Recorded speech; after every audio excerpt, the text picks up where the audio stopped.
through research, product development, product manufacturing, trade facilitation, is getting 829 million, marginally up from last year, but still woefully inadequate as the primary agency doing research and development. Jamaica needs a major national push to help our companies to move up the value chain, to improve technology use, to upskill and retrain human resource, and to increase productivity. And I'm speaking about companies of all sizes, from our large industrial manufacturers to the MSME space, because this is going to be the major avenue for growth if nurtured and developed carefully. Mr. Speaker, we have creative, highly motivated entrepreneurs in Jamaica who can be the next Steve Jobs or the next Jeff Bezos. But the reality is that they can't move from where they are without significant support to get to the next level. We are proposing to focus the resources of JBDC, the DBJ, the SRC, and other institutions to provide technical assistance in trade agreement, negotiations, credit, financing, machinery credits, staff training, R&D in a concerted, deliberate way. Yes, I'm acknowledging that all of these agencies are doing some of these things. So I'm not going to say nothing is being done. However, it's being done in a piecemeal way. What we want to do, it is to bring them together in a focused way, in a holistic way, so that they understand how critical this is to the transformation of a new economy.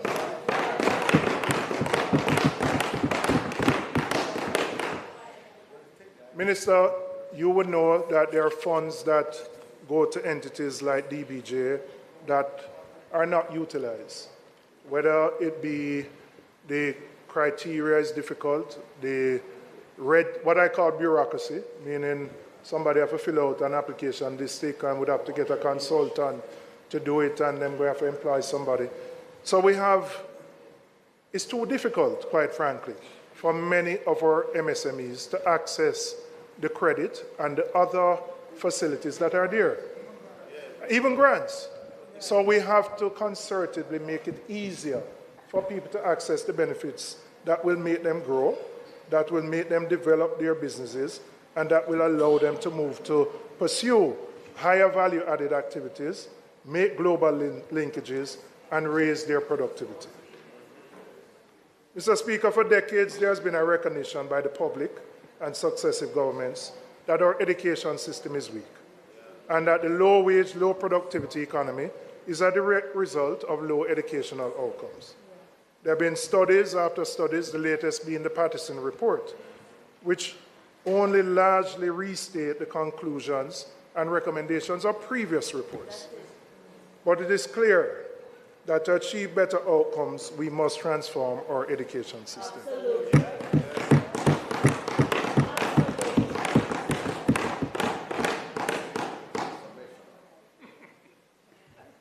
Big Rob, I was waiting for you to say transformational.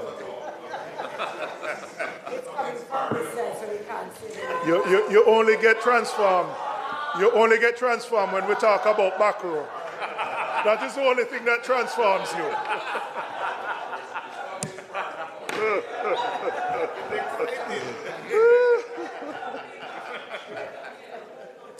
Mr. Speaker, before the COVID pandemic, which led to the lockdown of our schools, our education system was not set up to ensure that the majority of our children got a well-rounded education. We know that it has not produced the outcomes that we want.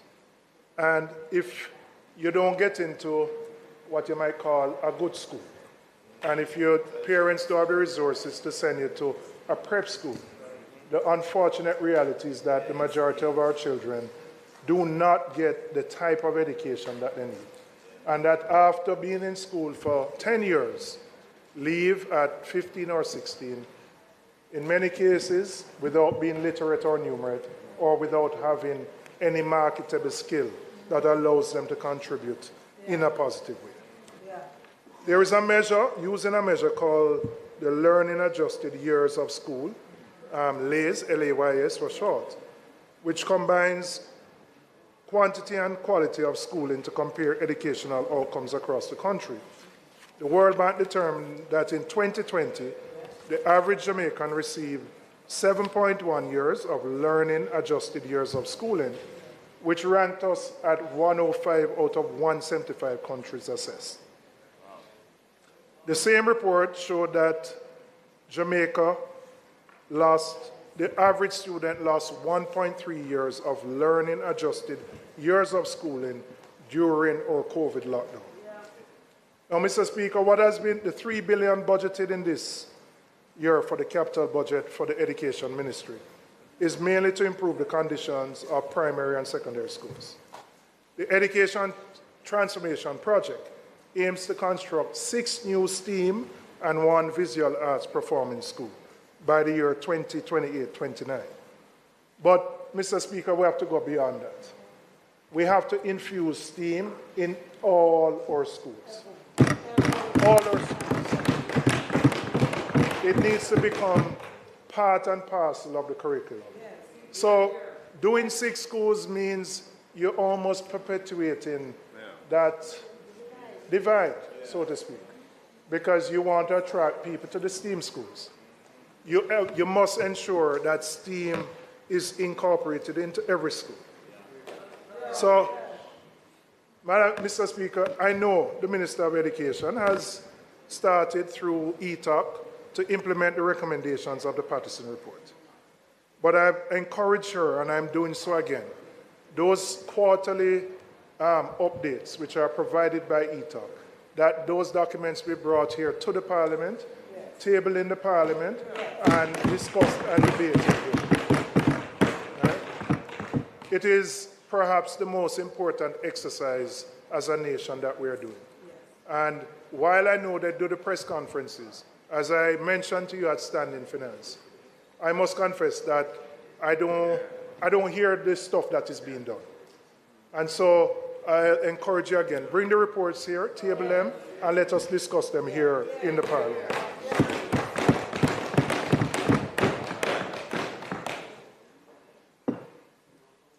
I want to turn a little to how we can leverage HEART for transformation. HEART. One direct impact of the failing education system is reflected in that 42 years after the establishment of HEART, we still can't produce adequate numbers of skilled individuals to satisfy local demand. Part of the problem is not necessarily with HEART, is that the problem lies earlier on in the education system, so that the people who get into HEART don't have the basic requirements or life skills so that they can be trained.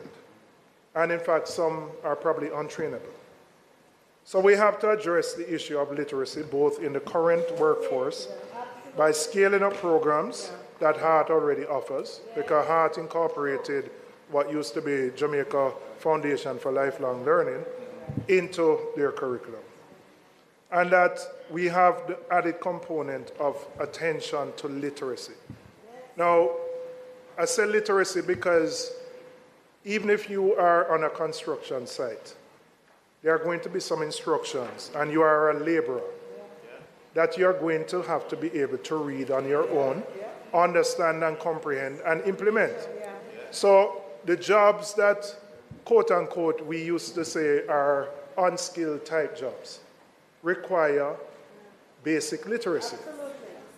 And those requirements are increasing every single day. So it's important that we as a nation prepare those persons for those types of jobs. So, Mr. Speaker, we are proposing a mass movement to fix the labor productivity through education and training. One that is data-driven and one that is done in partnership with the private sector to immediately upskill the workforce. We also need to catch those who are what I call failing up. There are a category of persons who exit the formal learning system with few or no qualifications.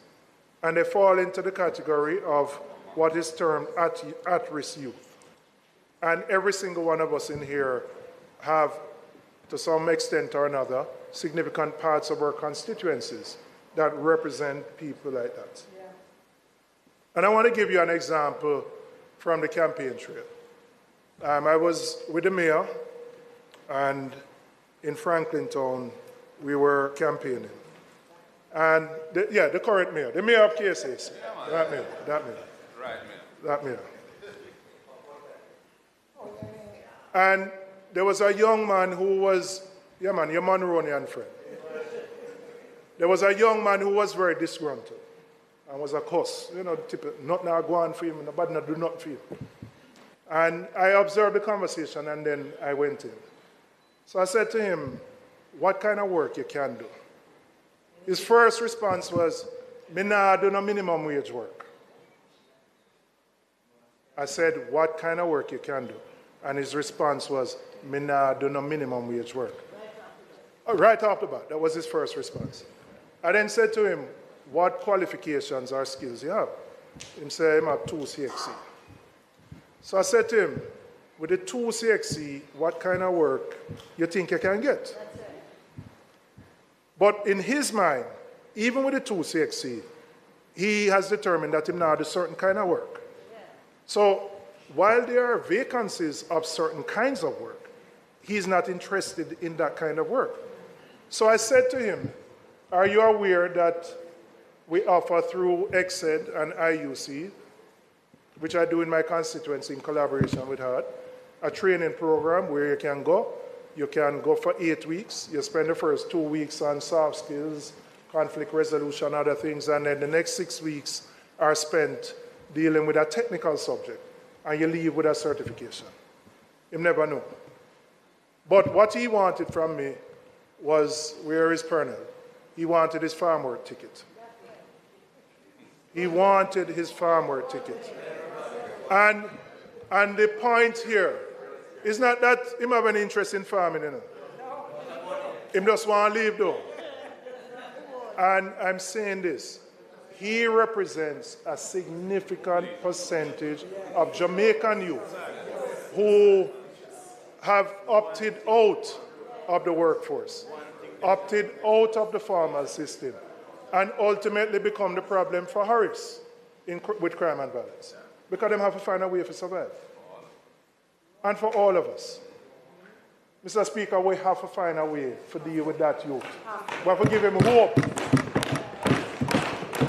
We have to give him hope that he can stay here in Jamaica, that he can get a job that he believes is valuable, that allows him to earn, in his view, more than the minimum wage, and that he can build a family, send him to them to school, and earn something for himself. But when you look at the large numbers, the 700,000 who are outside the workforce, a lot of them have made a decision to stay outside. So the reality is, Prime Minister, we don't need to import nobody. Mash down the argument. We don't need to import anybody. We have enough Jamaicans who can work in the sectors. But there's a mismatch. Yes, there's also a responsibility on the part of employers to pay wages which are livable, right? But we have a responsibility to ensure that we train those youngsters in a way that they can contribute positively to the workforce. And right now, there are too many of them who have just opted out. The member from Western Westmoreland, where my family come from, where Greenchill is, we haven't studied the impact that the closure of the sugar industry has had on that side of the country. And I'm convinced that what you experience with the level of crime is related to that. And what have we done to replace that income loss? Right? What have we done? And so your Greenchill Primary, where my grandfather used to teach, locked down for 2 or 3 days. Become an sent threat. Whenever I send the images and the news of Greenchill to my father and his sisters, them say, them not recognize the place. Marlene, you know it, because you went there. Different place, transformed in, you come from George's Plain, so you know. And you know Greenchill School. places that have been transformed for the worse. But they need intervention. Right? They need deliberate intervention. They need special intervention because they become Harris's problem with crime and violence. And no matter how much police and soldier you send there, you can't solve the problem. So we are at one. We believe that we have to invest in the transformation of our education system so that we can have the outputs that we deserve. So, Mr. Speaker, I know some of these things are being done. I ask that standing finance. I run the HARD program through IUC, International University of the Caribbean, and through EXED in my constituency. I'm fortunate that I have those institutions that already provide the training. So HARD partners with them. And those who have the institutions are okay. But I know there are some constituencies that don't have institutions. And they are in rural communities where there is no school that can play that role or no educational institution. And so if we're going to tackle this problem, we have to have a holistic approach. We have to ramp up that at-youth risk training program, right? It's 8 weeks. It's short enough. The 1-year program, and now cut it again. The youth, them want to do something quick, get them certification and go in the workforce. And so you give them the soft skills so them learn how to deal with each other, them know how to deal with conflict resolution, how to deal with communication. So it is being done, but it has to be done at a much higher level and a more concentrated level.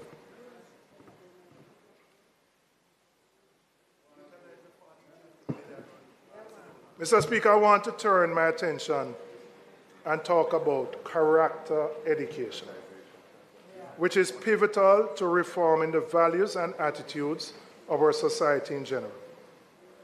Character education, according to the Association for Supervision and Curriculum Development, and I quote, teaching children about basic human values, including honesty, kindness, generosity, courage, freedom, equality, and respect. The goal is to raise children to become morally responsible, self-disciplined citizens. Character education. Now, 20, 30 years ago, the former Prime Minister sitting in that chair proposed what he called the Values and Attitudes Program.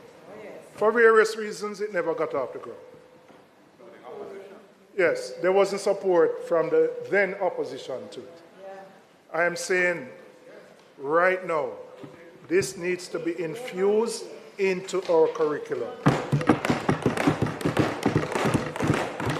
And it needs to be infused into the curriculum at the primary and the secondary levels. Because every day we see the effects of the antisocial behavior in our schools, and not just the antisocial behavior, but the establishment of gangs within schools and the level of crime and violence within schools.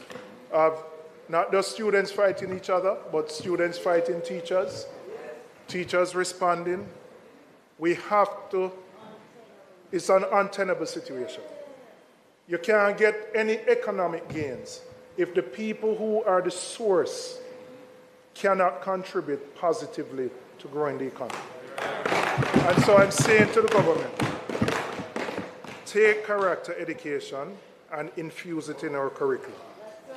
We believe it is important to address these problems at an early age and socialize our young people for the overall good of our nation. Mr. Speaker, one of the greatest impediments to moving Jamaica to a high-wage, high-value-added economy is the high cost of electricity. We cannot be a productive economy with the prevailing electricity rates. And governments over the years have endorsed a national renewable energy strategy, which speaks to 50% of our renewables on the grid by 2030, which is to diversify the energy mix and to reduce the cost of energy. Mr. Speaker, after 8 years in office, the government has finally issued a request for proposal to add over 100 megawatts of renewable energy to the national grid. While this is welcome, it has come 8 years too late. And I say this, Mr. Speaker, the RFP should close next month. The government estimates that by November of this year, we will select the preferred bidder. And then it will take that bidder about 24 months to build out their new plant and their capacity. So the reality is that we're not going to see any renewable energy coming on the grid at that scale for another 30 months. And as we know, the cost of energy continues to go up and may increase during this period. Mr. Speaker, to put it bluntly, this JLP administration would have completed 2 full terms before we would have added any significant renewable energy to the grid. And Mr. Speaker, I want to proffer my reason for why this exists. Right? Very often when we look at the impact of corruption, we assess it in monies which may be missing, misappropriated, or which may be gotten in a fraudulent manner. However, we rarely assess the impact of corruption on institutions and the negative impact it has on their ability to deliver on their mandate. Since 2016, we have had 4 different ministers of government who have been entrusted with the energy portfolio. In 2018, after the first minister resigned amidst the scandal at Petrojam, it resulted ultimately in the closing down of the Petroleum Corporation of Jamaica, which had significant expertise in energy and renewable energy. The next minister, who was the Prime Minister, held the portfolio for 9 months, and I believe he did so seeking to bring stability. But the reality is that, again, the renewable energy agenda was not addressed or didn't move forward. The third minister who came took steps to dealing with the governance issues at the ministry, and in a positive way. And I said this genuinely, I've said it to you, and I say it genuinely, and took steps in a positive way to addressing the governance issues. But again, we didn't move the renewable energy agenda forward. The fourth minister, arguably, it could be argued that he has been able to move it the most forward to the point now where we have an RFP. But the reality is, it should never take 8 years for a government to issue a request for a proposal. Should never, right? And I want to contrast, because sometimes people don't look at the difference in management. When we came in 2012, management, yes, that's what I'm saying. So hear me. Something you don't know anything about. Management, all right? I wouldn't take you on the track, you know. I wouldn't take you on the track, but just hear me on the management now. When we came in 2012, we issued an RFP by 2013, within 18 months of being in office. That capacity was built out by 2016. So you had Content and you had the one in Westmoreland, Retreat, Paradise. Those are the last 2 renewable energy projects. And BMR in St. Elizabeth, in Malvern. Those are the last renewable energy projects, large-scale projects that have been added to the grid. Now, you might ask why I'm talking about this. I'm talking about issues of low productivity. I'm talking about how we can transition an economy to a high value-added one. And lack of competitiveness. And there's no way we can compete as a country when we're paying 46 cents per kilowatt hour for electricity. US cents.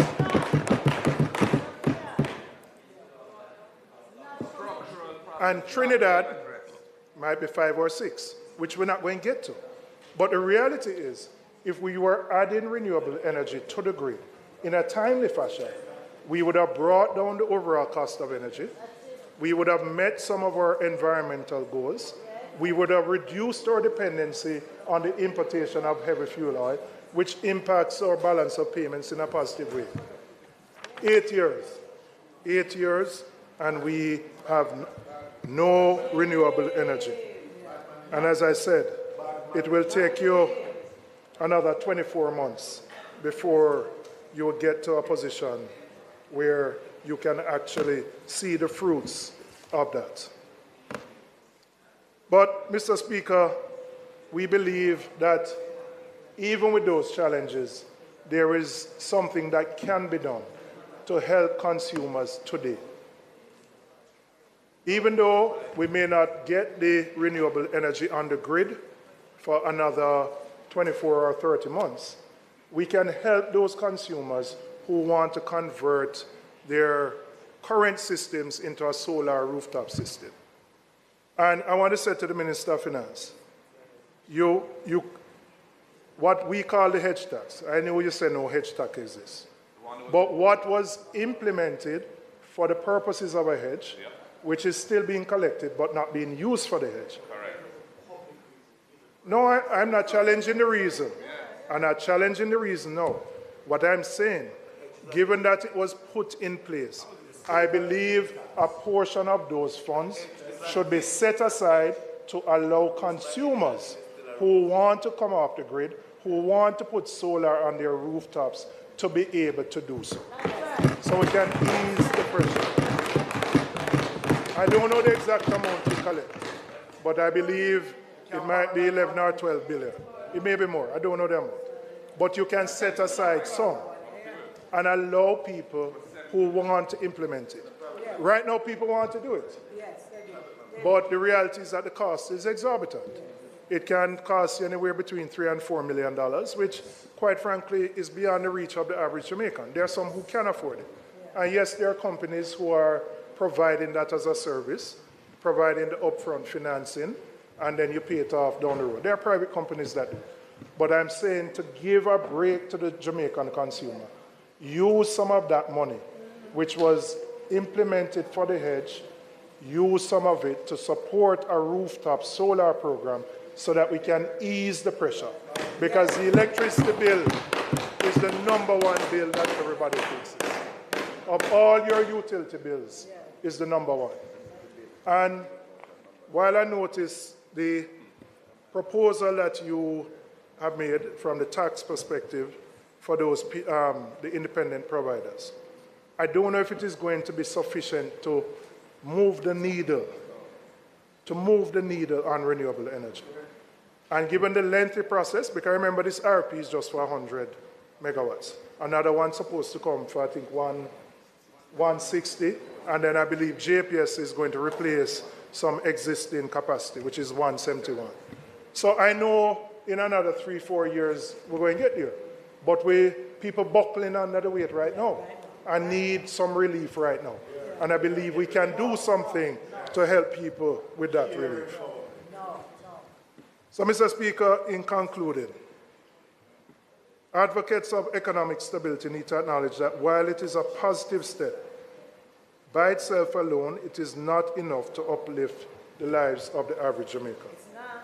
The journey from mere fiscal stability to true economic transformation is essential. At the heart of this transformation is the need to address the challenges of low technological adoption, inadequate wage structures, and sluggish economic growth.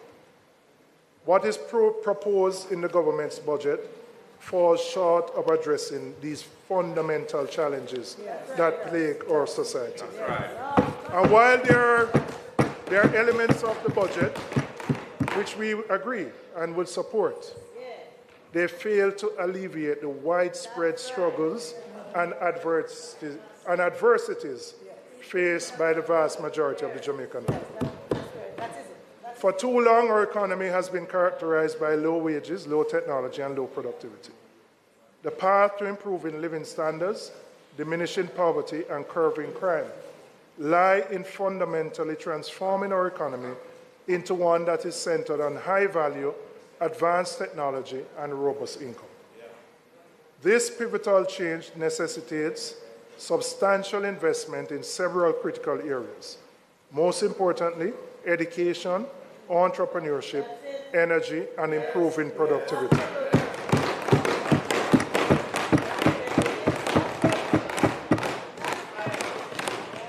Mr. Speaker, On this side, we firmly believe that fiscally responsible economic transformation and creative, bold leadership are key to break free from the stagnant cycle of low growth that has affected the Jamaican economy, that has restrained our people from realizing their full potential and prevented transformation into a nation of choice to live, work, raise families, and do business. Time come. Time come. We stand ready to take on that challenge. Thank you, Mr. Speaker.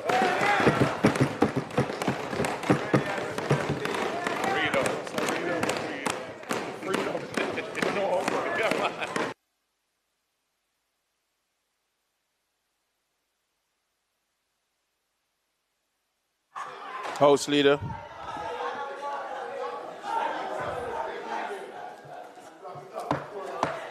Mr. Speaker,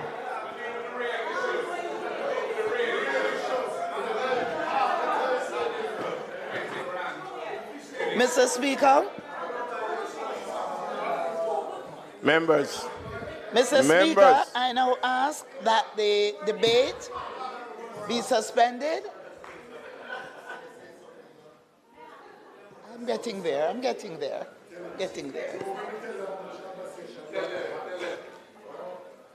All right, calm down. Mr. Speaker, I now ask that the debate be suspended. However, I want to thank the member for his presentation, his very sober presentation, and that we look forward to next Tuesday, March 19, when the Speaker will be the leader of the opposition and member for St. Andrew Southern. Thank you, Mr. Speaker. The question is that the budget debate be suspended. Those in favor? And that we continue next Tuesday, March 19, 2024, at 2 p.m. sharp.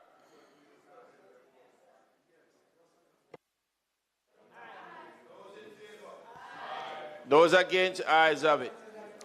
Mr. Speaker, it is not contemplated for us to do any further business today. I therefore ask that the House adjourns until Tuesday, March 19 at 2 p.m. sharp. Thank you, Mr. Speaker. The question is that the House do now adjourn for a date to be fixed for Tuesday, March 19, 2024 at 2 p.m. Those in favor? Those against? Ayes have it. This House now stand adjourned.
$1.3 trillion. That's the figure budgeted for the fiscal year 2024-2025, which begins on April 1. The national budget is everybody's business because it impacts every Jamaican. Join PBCJ via live broadcast and on our online platforms to hear how the government is proposing to use these funds. Finance Minister Dr. Nigel Clark will open the debate on Tuesday, March 12. Shadow Finance Minister Julian Robinson will have his say on Thursday, March 14. Opposition Leader Mark Golding will make his contribution on Tuesday, March 19. Prime Minister Andrew Holness will speak on Thursday, March 21, and on Tuesday, March 26, the Finance Minister will close the budget debate. It's your money, our money, the nation's money. PBCJ, the People's Station, bringing you the 2024-2025 budget debates live.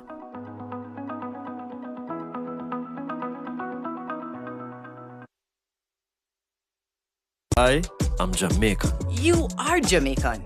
We are Jamaican. And the national budget is our business because it impacts every Jamaican. From healthcare to education To the road conditions. to security for my family. The national budget is my business. No, sister.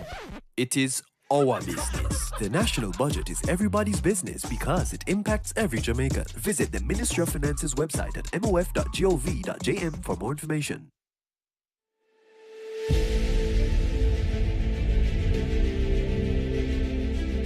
Are you an entrepreneur producing an excellent Jamaican product or service? Did you know you can earn hard currency and more significant returns by exporting? Contact the Ministry of Industry, Investment and Commerce to help propel your business along the export lane. Everything you can produce, the Jamaicans overseas want it. We're not going to get rich by just bringing down the debt. We're going to get rich by exporting a lot more. So. Hi everyone watching at home. We're here to remind you that if you or someone you know were injured in an accident that was not your fault, listen up. We have live agents available right now to answer your questions and tell you how much your case is potentially worth. Hi, I'm Gina Bellich, here with spokesman and TV personality Tom Mustin with us in the Help Center. So Tom, phones are really busy over there. Tell us what kind of calls you're seeing. Well, Gina, first off, thank you for having me here in the call center with you. We always enjoy talking to the viewers and getting folks the compensation that they deserve. You know, we're seeing calls about all kinds of accidents, but the most common by far has been car accidents. So if you or someone you know were injured in an accident that was not your fault, give us a call right now. You'll speak with a live person. They'll answer any questions you have and tell you if you have a case and how much your case is potentially worth. Thanks, Tom. All right, folks at home, you heard it. Take advantage of this opportunity and call now. For the Lord our God is mighty. Yes, the Lord our God is omnipotent. The blood of Jesus will never lose its power. Start your Sundays with Breakthrough Deliverance, Sunday mornings at 8:30 on CEEN TV. Join the growing number of CEEN subscribers and keep in touch with everything from the Caribbean, including the ISA schoolboy football season, exclusive from Jamaica. Call your cable operator and ask for CEEN TV via Optimum in the Northeast US market and Bell & Rogers in Canada, or come straight to the source at www.ceen.tv and pay $4.99 a month. Be at home, away from home. Subscribe today. You're never far from home when you're watching CEEN TV. We bring the Caribbean to you. And now it's even easier to stay up to date on all things Caribbean when you subscribe to our YouTube channel. The latest action in sports, the biggest news stories in the region, and all the excitement in the world of entertainment. So join our community today. And don't forget to like, share, comment, and click the notification bell to stay informed. CEEN TV, your preferred eye to the Caribbean.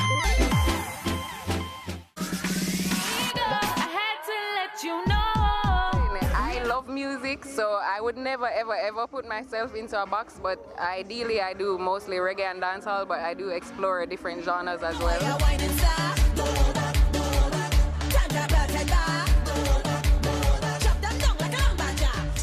A Caribbean lifestyle filled with entertainment. Read it. Fridays at 9:30 p.m., 10:30 p.m. EDT on CEEN TV. Rejection most times is the redirection we need to unlock our truest potential. Even the other day, I'm in my closet, I'm a ball on the whole place. But you have to pick up yourself. Life puts us in some uncomfortable and unexpected situations despite our efforts and plans. I mean, I lived a shame that wasn't even mine. So how do we look at failures as opportunities? How do we deal with life's uncertainties, identify some losses as wins, all while not labeling ourselves as total losers or failures?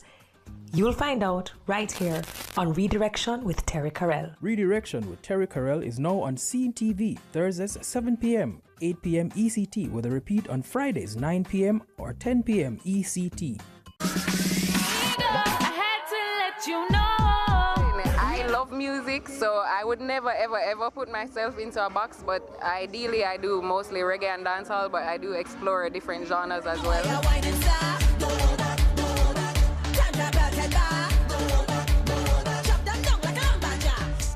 A Caribbean lifestyle filled with entertainment. Read this. Fridays at 9:30 p.m., 10:30 p.m. EDT on CEEN TV. I'm your host, Colleen, and it is time for The Gospel Report. Lord, where would I be without your grace and mercy? This song's for you. Today's a new day, but there is no sunshine. Sing Praises Gospel Report is on CEEN TV, Sunday mornings at 9:30.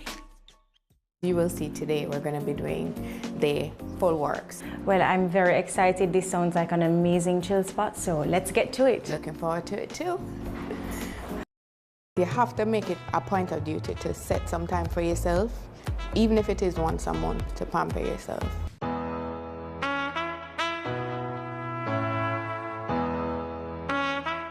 Get cozy. The chill spot is always here on Fridays at 7 p.m.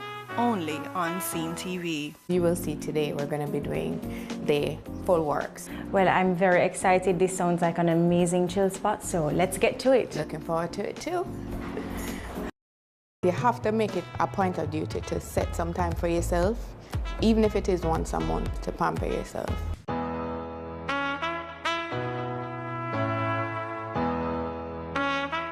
Get cozy. The chill spot is always here on Fridays at 7 p.m.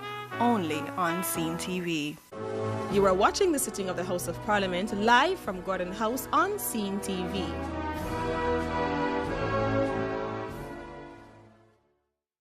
We are at it again. The region's official broadcasters of the Paris Olympics will be in the Spice Isle to bring you the 51st Caribbean Games. Yes, the best young athletes from across the Caribbean will square off for pride and gold while having the time of their lives in Grenada. And your home of champions will be there from March 30 to April 1. The 51st Caribbean Games. Don't miss a minute of the action on CEEN TV.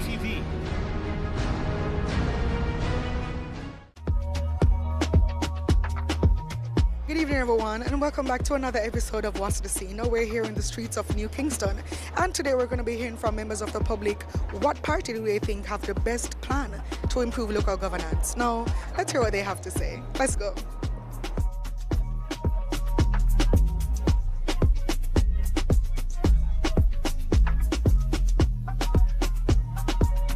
In terms of local governance, I actually don't think they're doing much. Either parties are doing very much doing much of a good job. I am, however, looking forward to see what they can do in this coming up election. Listening to what what promises they can make and what they can keep. Well, they might have good plans, yes, for people to uplift Jamaica. Depends, because you have some areas the roads need to be fixed, and you have somewhere them start doing it, but it need more improvements. And I think maybe they might win back. I'm not sure. Well, I'm a bit neutral on it, but right now I would give the reigning government the wee edge. But however, if the other party can come up with something better, especially for the younger folks and so forth, that they can have a brighter future, well, one never knows. So we just hope for the best in every way we can. So, Jah bless. And I hope they let Jah really guide them, and may the best party or the best people that come up with the best for the whole good of Jamaica. And I guess they say Jamaican something like J-Can or something like that. All right. And the government not doing nothing pertaining national building. They are building things for themselves and them friends. Yeah, so I think the government to go.